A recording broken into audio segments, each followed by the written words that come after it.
les éducateurs, bonjour.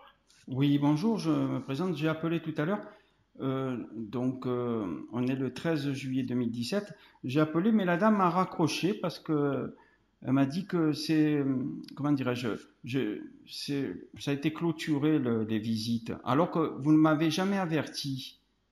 J'ai jamais reçu ni Ne courrier, quittez ni pas. email, Non, mais attendez, ne quittez pas, monsieur. ni coup de fil, hein, rien du tout. Je vous passe Madame Grelot. Merci. Je vous en prie. Allô? Oui, bonjour. Oui, bonjour, monsieur. Je vous appelle parce que j'aimerais apporter un peu plus de clarification sur ce qui s'est passé. Ma fille Annabelle, donc. Pardon, monsieur, parce que je suis Céline Grelot, je suis psychologue dans l'espace rencontre, mais je ne suis pas au courant de la situation. Mais est-ce que je peux vous l'expliquer en 30 secondes? Parce qu'il y a eu un quiproquo qui a des lourdes conséquences, c'est-à-dire le 10 novembre 2016, donc j'ai perdu la garde de ma fille parce que j'ai fait appel d'une décision qui m'était favorable. J'avais pas d'avocat qui me conseillait rien du tout. Je connais rien en justice. Et qu'est-ce qui s'est passé? Le premier jour, donc j'ai appelé votre association. J'ai appelé pendant plusieurs jours. Et ensuite, j'étais persuadé que vous allez me donner un rendez-vous, vous savez, rapidement. Et parce qu'avant, c'était ma femme qui allait dans une association à Valence pour voir notre fille pendant 2 heures. Et les rôles se sont inversés. Alors, à cause d'une erreur de ma part que j'ai fait appel, hein, je précise que je n'aurais pas dû faire appel. Voilà. Et le premier rendez-vous que vous m'avez proposé, vous, le PE, c'était donc par téléphone, on m'a dit, ah monsieur, ça sera le 21 janvier 2017. J'étais vraiment abasourdi. J'ai dit, mais attendez. Mais en effet, on a une lourde demande et c'est par ordre de réception. Et en effet, il y a un délai d'attente, monsieur, mais même encore aujourd'hui, hein, ça c'est, voilà, on a beaucoup de mesures et des locaux qui sont pas extensibles, ou alors on travaillerait mal en mettant vraiment trop de familles en même temps dans nos locaux.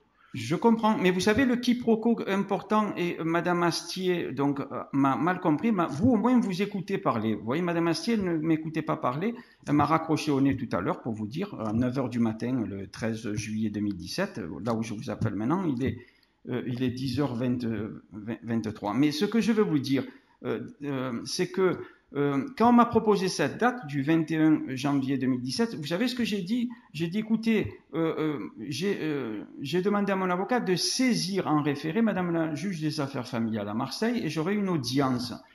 Et j'ai dit, s'il vous plaît, quand même, vous me laissez en stand-by, je vous tiens au courant. C'est ce que j'ai dit au téléphone.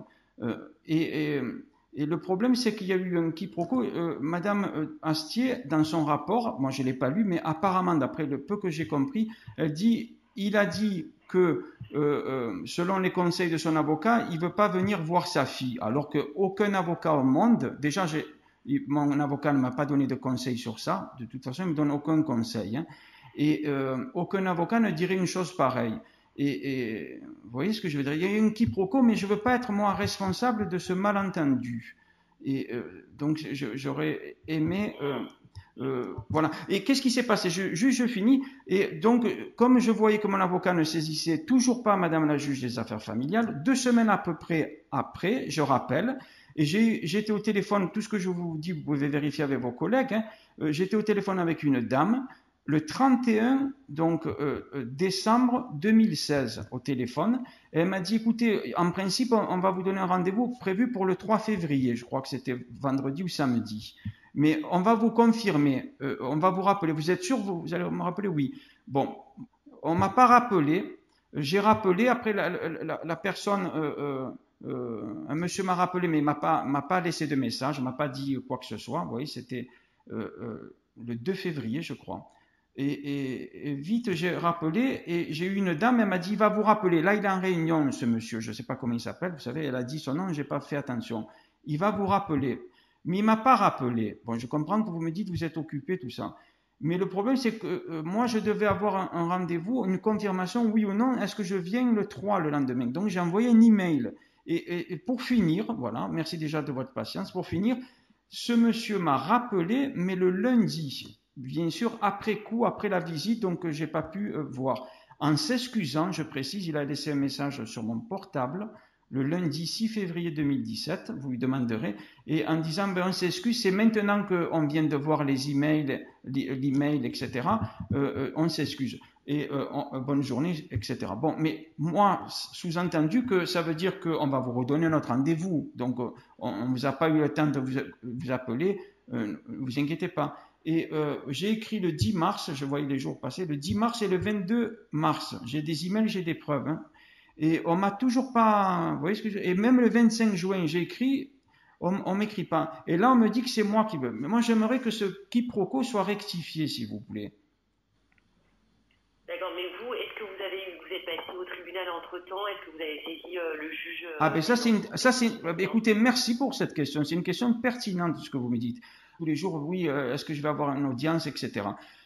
Finalement, non, il n'y a pas eu d'audience parce que mon avocat ne saisissait pas. Donc, je me suis tourné contre mon avocat, donc pour vous dire, à l'ordre des avocats, en disant qu'il ne fait pas son travail. Et j'ai porté plainte contre ce dernier pour faute, vous voyez.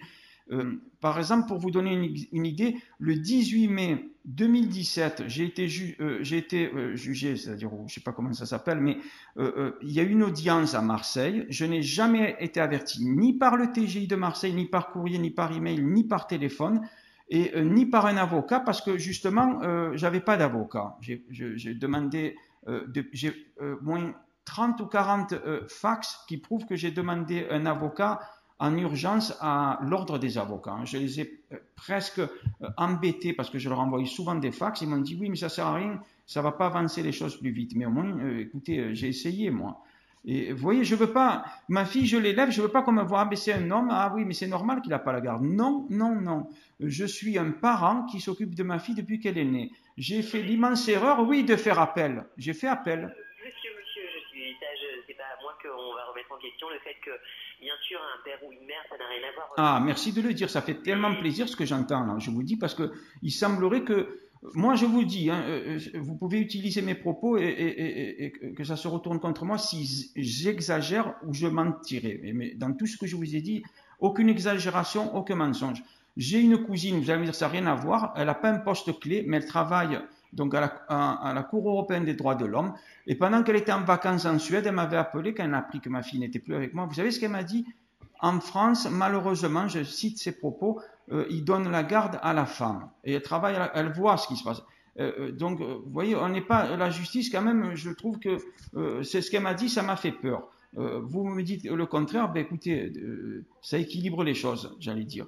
Mais maintenant, comment faire pour que je vous prouve, mais est-ce que je vous envoie des emails, qu'on ait eu des échanges ensemble ou... Non, c'est pas nécessaire, mais en fait, parce que moi je connais pas la situation, monsieur. Oui, mais c'est pour ça, parce qu'il y a eu plusieurs protagonistes. Vous savez, le monsieur qui devait me rappeler, il s'est excusé, mais Madame Astier, elle pensait que les choses que j'avais dit, mon avocat va saisir en référé à la juge, ça c'était le premier rendez-vous, j'ai dit mettez-moi en stand-by, mais 2 semaines après j'ai rappelé, il devait avoir un rendez-vous. Il n'a pas été fait par une erreur de votre part, ça arrive, vous avez beaucoup de personnel, vous avez beaucoup de personnes qui viennent voir leurs enfants. Mais moi je ne veux pas être... vous savez ce qu'on dit dans ce rapport qui a été donné à la Cour d'appel de Grenoble? Il dit que, je répète, le papa ne veut pas voir sa fille sous les conseils de son avocat, alors que c'est faux. Les deux choses sont absolument fausses. Moi, comment vous pouvez m'aider à dire oui, mais il y a eu un quiproquo? Comment vous pouvez m'aider? Me faire un courrier, quelque chose? Alors, ne connaissant pas la situation, monsieur, je ne peux pas vous répondre là directement. Il faut que j'en parle avec Madame Astier. Voilà. Et rappelons pour Mais rappelez-vous de tout ce que je vous dis, expliquez-lui que moi j'ai jamais dit, mon avocat j'ai dit. J'ai bien compris vos explications. Ah super. Voilà, j'ai bien entendu, bien compris. Donc je vais en parler avec Madame Astier et puis nous vous rappelons dans la journée. Ah super, vous me rappelez dans la journée. Bon, vous avez mon portable, hein, le 06 80. Votre portable. Hein, pardon? Je vais juste reprendre. Ah super, oui, je vous le donne. Le 06. D'accord, très bien. Je vous remercie beaucoup, je vous souhaite une très bonne journée. Merci monsieur, au revoir. Au revoir. Enfin, une personne qui écoute. Donc, je peux m'expliquer clairement. Je leur dis que j'ai des preuves d'email, qu'il y a eu plusieurs protagonistes dans cette affaire. Et c'est vrai que le quiproquo, donc il n'est pas de ma faute. Je n'ai jamais dit, je signe et je persiste, je n'ai jamais dit à aucun moment que mon avocat me conseillait de ne pas venir. Au contraire, je voulais venir le 10 novembre, moi. J'étais prêt à prendre le train, même voler dans les airs s'il fallait. Voilà. Donc moi, j'ai élevé ma fille et je veux que les plaintes pour tout ce que j'ai eu, même la Cour européenne de justice, là, le courrier que j'ai reçu, même eux, ils constatent que les autorités de la justice ne font pas ce qu'il faut. Voilà, ils ne font pas ce qu'il faut. J'ai été victime de tentatives d'extorsion, j'ai des preuves audio, j'ai tout ça, mais le pire, c'est que la violence que ma fille a subie, physique et psychologique, et on lui donne la garde de l'enfant parce que je suis un homme, ça, je n'accepte pas. Le système judiciaire français, il est quand même parfois, je dis bien, parfois discriminatoire, parce que j'ai eu affaire à la juge Chloé, que j'avais moi-même saisie, quand ma femme elle avait enlevé notre fille pendant 27 jours et qu'elle m'a fait cette tentative d'extorsion, etc. Madame la juge Chloé m'a crié en disant je m'en fous, etc. Quand j'ai pleuré, elle m'a pas tendu les mouchoirs, mais quand ma femme elle a pleuré, elle lui a tendu les mouchoirs. Elle a été partiale, j'ai des preuves. En plus, j'ai une conversation que j'aimerais que les autorités, la police, les gendarmes et un juge d'instruction écoutent. La conversation, donc en date du 22 novembre 2015, très insistante, alors qu'elle était dessaisie. Je répète, alors qu'elle était dessaisie. Officiellement, j'avais reçu un papier, elle est dessaisie. Et quelques semaines après, je reçois un coup de fil de son greffier. Merci beaucoup, bonne journée.